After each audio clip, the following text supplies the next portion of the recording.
Okay, welcome back. So we just finished recording a previous episode that just got uploaded and came up with another good idea. So we thought let's just sit down and record it right now. And so for this episode, we're going to talk more about, especially for young people, of how can you find a mentor and how can you be someone that somebody wants to take you under their wing and help you to level up and grow as a person.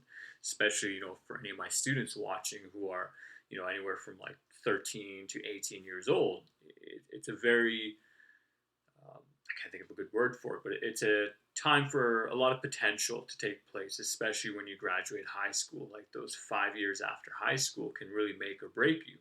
And just giving some personal stories to start out, like I have a friend who, in the 5 years after high school, he found himself, at the bottom of a bottle and with lots of drugs and alcohol and really terrible relationships and now he's like very bitter, jaded, and like has very difficult time getting into relationships and trusting people and whatnot. Whereas for myself, like, don't get me wrong, it wasn't sunshine and rainbows. Like I definitely went through my own depression, particularly with university. But in the 5 years between 18 to 23, like I traveled the world, I finished my education degree, I had all these wide variety of experiences with my mosque, with my friends, with traveling, with living on my own.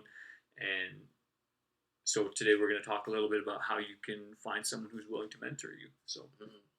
do you want to give any other opening thoughts? So with that, so one, I might even start with why should you have a mentor? Um, is kind of articulation because, and potentially what is a mentor? Because it's a very abstract term, and it's good to kind of think through that. And so when I think of a mentor, I typically think of I have a particular goal in mind that I want to accomplish, and that mentor is somebody who helps me along that path. That's maybe they've been down that path before. They kind of know where the roadblocks are and like the traps and stuff like that, and they can kind of steer me and help me go through that path faster. So I remember when I was kind of like in my gap year, I got really into learning about investing in real estate and financial independence and things like that. And I ended up joining the real estate investment network, and I made friends with like the president of the organization, Don Campbell, and that was very valuable. And like it ended up turning into a job where I managed one of his properties in Edmonton and got free rent for about 2 3 years, and I learned how to be a property manager and kind of the market and that whole kind of side of the game. It was very valuable for me, and kind of one, it was because I was young. And I also paid a lot of money. I was paying $200 a month to join this group, and it was a 3 year commitment or 18-month commitment, something like that. So it wasn't an insignificant amount of money I was willing to put up. But I also stayed and I asked questions. It's like I potentially asked questions during the presentation, but I'd really come up afterwards and kind of really get into the weeds because he was really into economics and so was I. And I really like that kind of stuff and the intellectual part of it. And so we really connected on that, and kind of built that relationship. And then kind of I think back to like my marketing job with the blinds company, and it's I he was one of my clients, and again I tried to be as responsible and take action and had a good sales pitch and all that kind of stuff. And he really liked that and kind of built that friendship and connection. He wanted somebody who's young and energetic and want to make things happen and try new ideas. And it was kind of a match made in heaven for that time period where I learned a tremendous amount about marketing and Google AdWords and Google reviews and the organic SEO and Facebook marketing, YouTube marketing, videos, and then even getting to management of how do you manage a business, how do you hire people, how do you fire people, how do you deal with customers, and all that kind of stuff. And so I think the big thing to start off with mentoring is you have to have a goal in mind. Like you kind of have to have something that you're looking to do. It's like you could be like, okay, I want to be like an auto body technician where I'm like doing repairs for auto bodies.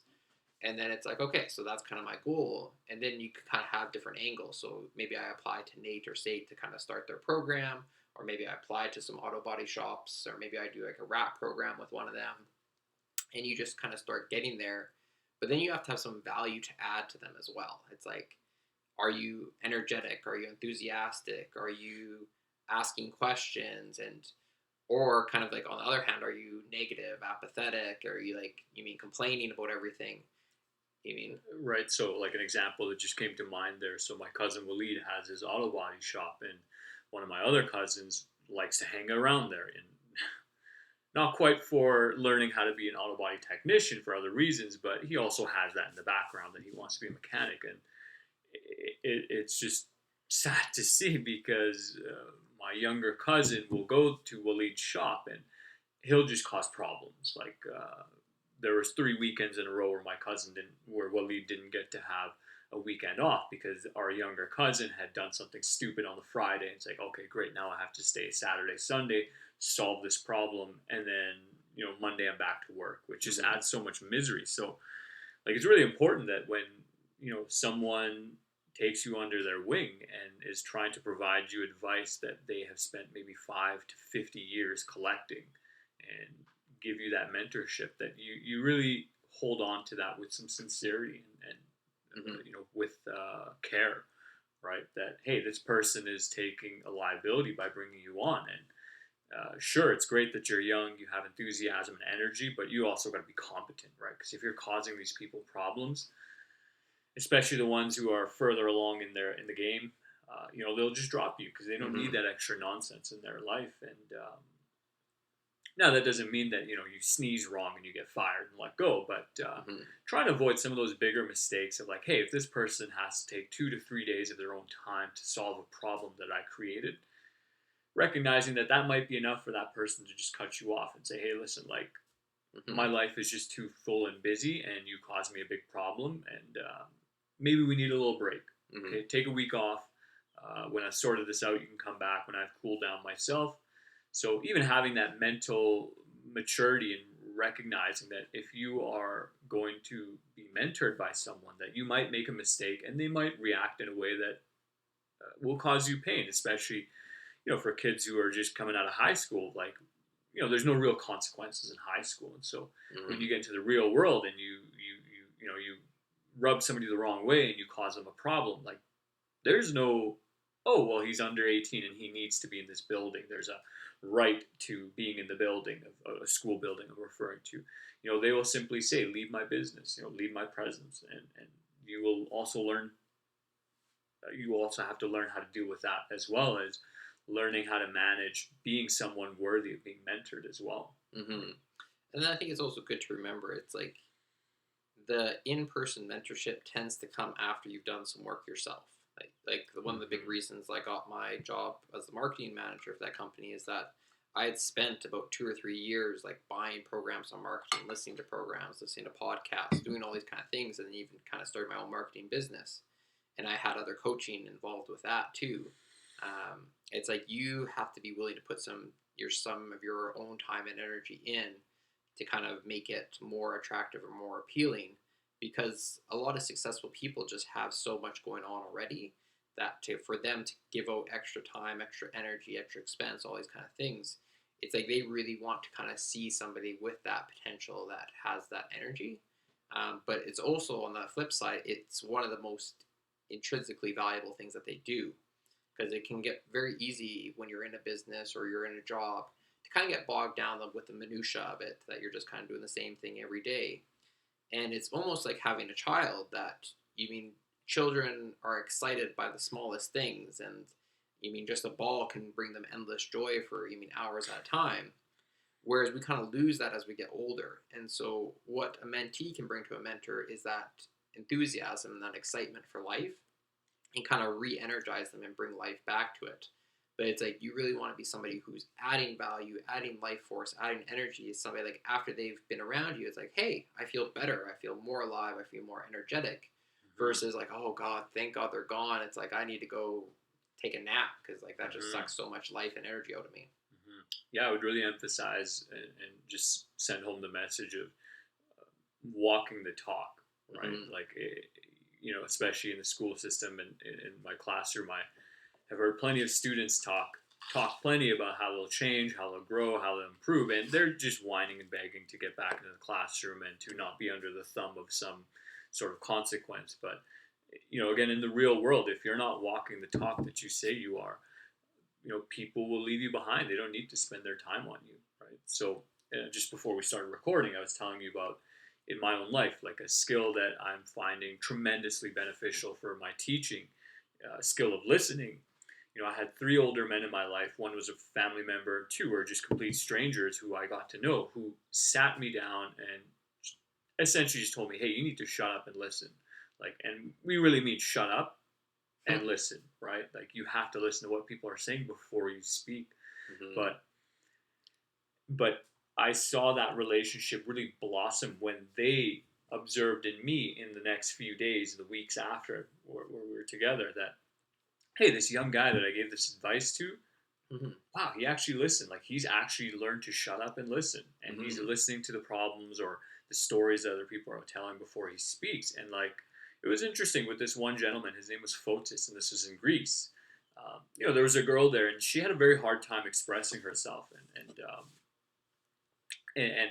me being 21 years old and like, oh man, I know what this person's trying to say, I feel that way as well, and just cutting her off. And he pulled me to the side one day and again told me shut up and listen. And over the next 5 to 10 days, and I did that and spent the time listening to her, he was observing, and eventually him and I had a conversation where it really felt like him and I were equals. He sat me down and told me a bunch of things that he respected and appreciated about me. Mm-hmm. And then him and I had a very meaningful conversation on, because he really found my take on religion and spirituality really fascinating. And again, like what Trent was talking about, that he said that my perspective brought him new life in that area of his own life, that he had kind of gotten bogged down by the religious people who are just dogmatic and not very Mm-hmm. practical, and like kind of forcing religion down your throat. So it was that, like, hey, there's this young kid and he has this new experience and he's got this energy and it makes you feel energized as well, right? But coming back to that core idea of walking the talk and actually listening to the advice, and then taking it and integrating it into yourself and having it be a part of you as well. It's just super important, right? Mm-hmm. You have any more thoughts or questions on that? We could talk a little bit more about, like, especially with people who are a bit older and in positions of authority or power, let's call them, or positions of leadership, actually, we should say. If you can take reasonable problems off their plate, they will love you for it, and they will give you opportunities to grow. And even for my students watching at Christ the King right now, part of the reason why I got hired again this year was because of my willingness last year to take on extra courses and to take on difficult students when I didn't have to, and to be, even last semester and the previous semester, to take on a very difficult math class that was, despite it not being difficult math, was way out of my league in mathematics. But showing the people around you that, hey, I'm willing to take that extra workload, that sacrifice onto my own life, my own schedule, to help out the team and to give back. It shows people like, hey, this is someone I want on my team. This is someone I want around, because they take that leadership and they take that initiative to get things done. Mm-hmm. Right. And in my own life, I've observed that to be very powerful. And for the students at Christ the King wondering how I even got to Christ the King in the first place, was actually all the substitute teaching I did down in Wetaskiwin at Sacred Heart School, of that willingness to go to the office and say, hey, listen, like, so I know I'm only scheduled with the most difficult class in this school, the grade 8s. I know I'm only scheduled for 3 out of 5 days this week, but I noticed that you have a sub in that room for 2 days, Thursday, Friday. You want me to just take that? Like, this new person coming into this school, they don't need to be run through the gauntlet with this grade 8 class. Like, I'm more than willing to take that sacrifice and have the office go, oh, we're so relieved we were going to ask you, but we weren't sure if we should. We thought we'd give you a break. But that willingness to go the extra mile, and I'm going to go off on a little tangent here, because we live in a society and a culture that's very anti, let's say, capitalist, anti hard work, anti like mission, purpose, and drive, that people will whine and complain and say, well, oh, it doesn't result in anything. Like, I can do all this extra work, but it won't get me anything. And to that, I would say you really got to consider where you're at, right? You got to be at somewhere where there is upwards mobility. So, and I'm not saying that, hey, if you're a dishwasher or somebody who stocks shelves or a cashier, that if you pick up those extra shifts, that it won't benefit you in some way.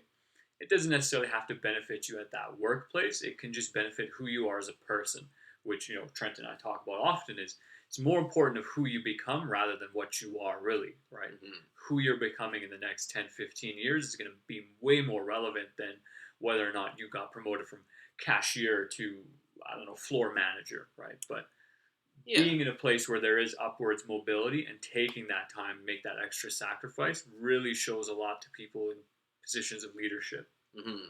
Do you want to? Yeah. So I kind of want to add on that. You touched on it that who you become is more valuable than what you get, and so you can have these basic jobs, but there's a lot of value to be said for doing these jobs well. Like I remember one time I was getting gas in Sherwood Park, and there was this young girl, you mean like probably 13, 14 years old, who's working at the front desk, or like you mean like kind of the cashier register, and she actually did a really good job. You mean very competent, effective, all this kind of stuff, and it's like this is so nice. You mean because I've been at times where it's like they don't know how to do anything. They don't know how to put in the. You mean it takes like 10 minutes just to pay for your gas, and it's the world's just so much nicer just to be competent to do your job the best you can. Mm-hmm. So that's one piece of it, and then two, it's like you want to be focused. Like you want to work harder on yourself than you do at your job.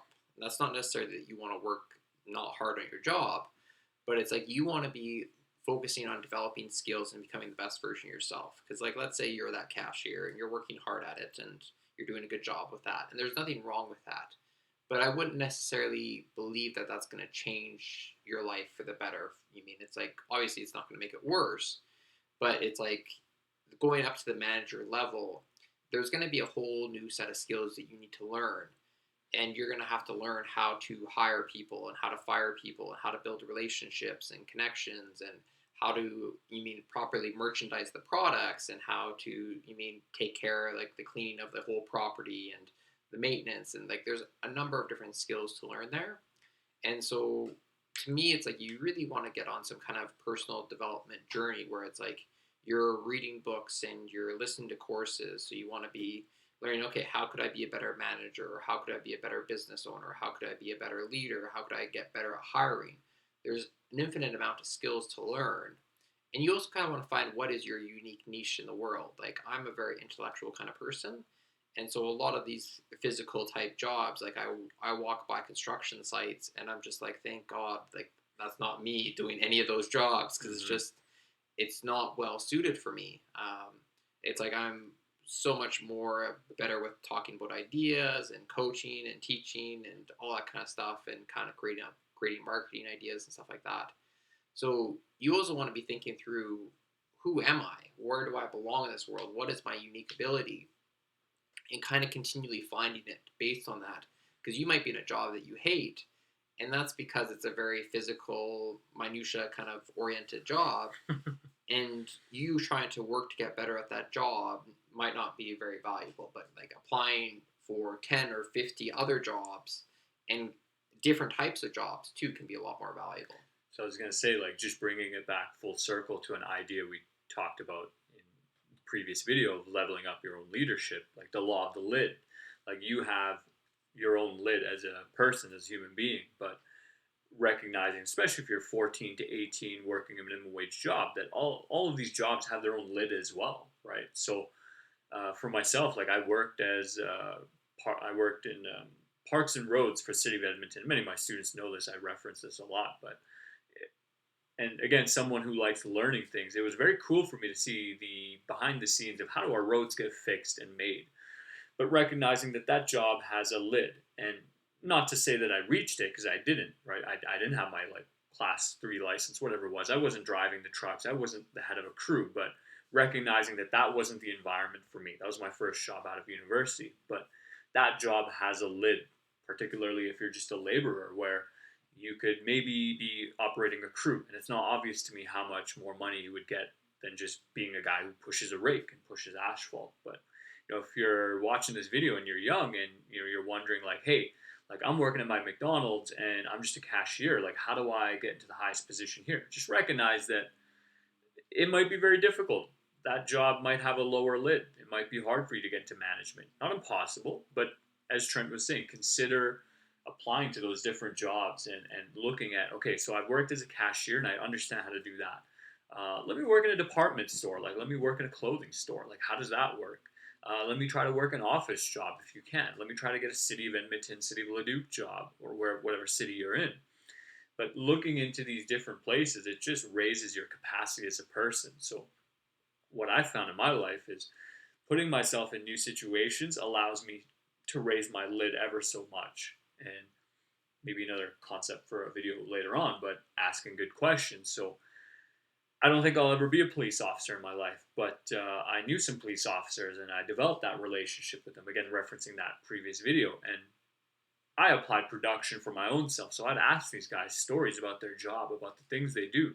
So now my lid has been slightly increased as a person of now I kind of have an idea of what it would be like to be a police officer. Mm-hmm. And I got to do that without risking getting shot or stabbed at, right? Mm-hmm. Which, one of my friends who was a police officer, he has been in those situations. And again, recognizing like I love helping people, but police work is not my niche, right? So finding what it is for yourself that um, your unique um, place in life, right? And I don't mean we don't mean unique in the snowflake sense, but rather like you're going to have some particular skill sets, temperaments, and archetypical energies that mix together to produce a very specific thing that you can provide to the world. And it's really like it's your duty to figure that out. And it's not obvious how to figure it out, but leadership is one way. Mm-hmm. Personal growth is another way to figure out what is it that I bring value to the world. Yeah, and it's not necessarily that any particular job is bad, but it's like you want to find where you're most well suited to. And if you have the experience of 10 or 20 different jobs, to me, that would actually be a lot more valuable than necessarily a university degree. So if you've just kind of had all these different experiences, got to see different cultures, different perspectives, and different job types, at the end of that, let's say it took you 4 years to kind of go through and do like 20 different jobs, you're going to have a much better idea of like, hey, where do I belong? What should I be doing? And then ideally, it's like you find kind of a company or a place or an industry that you actually quite enjoy. And then if you've actually got work experience, they're actually very likely to be able to pay for your education if you need it. Mm-hmm. Like my dad has like a parts business, and I think he's paid for probably at least 5 or 10 of his employees to go get their parts degree, which is a 2-year program. That's kind of like a trade program. And so it makes far more sense to go work at that place. Do I actually enjoy working here? Do I enjoy getting up in the morning? If not, it's like, why would I do this? But then it's like, okay, well, the next level is to get this education. And it's like, okay, this company's actually willing to pay for it. And if they're not, then it's like, okay, maybe I'll try a different company. Because, like, not all companies are the same. And you mean, like, let's say 20 to 30% of the companies in the industry are going to kind of be a different perspective and a different Mm-hmm. kind of level. And so trying out those different companies in that industry and just kind of that exploration is one of the most valuable things, because school, it's all cut and dried. Everything's the same. Whereas actually getting to experiment in the real world is very valuable because you get to see what actually works and what doesn't. Mm-hmm. Do you want to wrap it up with, I just thought of, so some of my students who have discussed with me, like, hey, Mr. K, like, I've been applying to jobs. I've applied to 10, 20, 30, 40 jobs and no callback. So, Mm-hmm. we live in a time with, especially when this video is being recorded, like, inflation's going crazy.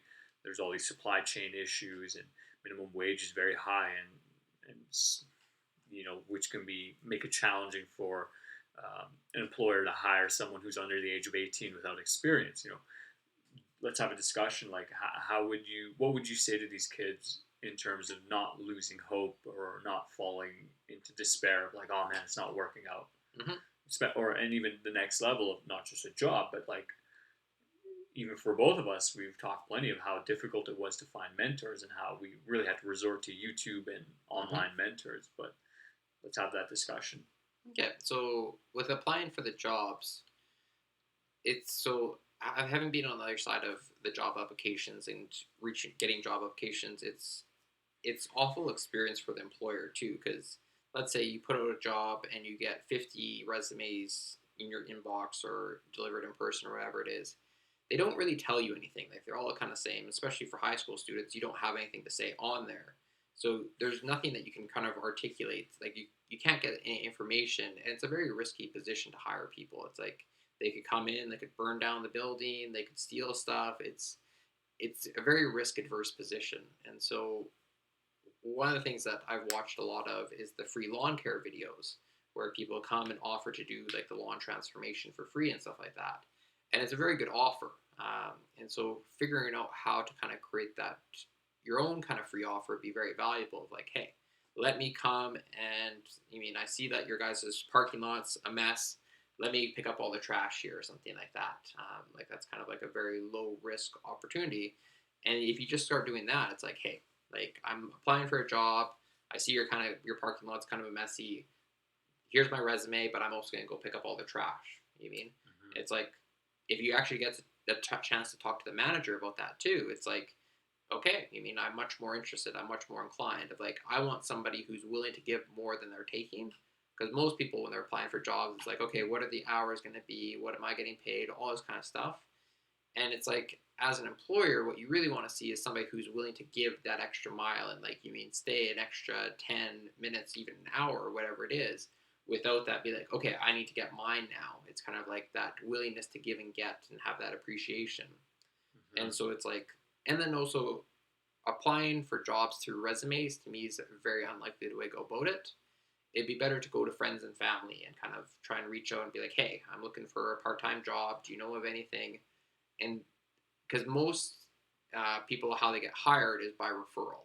And so like that was our kind of best experience with it too. So it's like, it's so much easier like because somebody if it's kind of been referred, it's a lot safer. So that's kind of what be like one offering free kind of a service and then trying to go through referrals like the typical resume idea. It's like it's very rare that it's gonna work.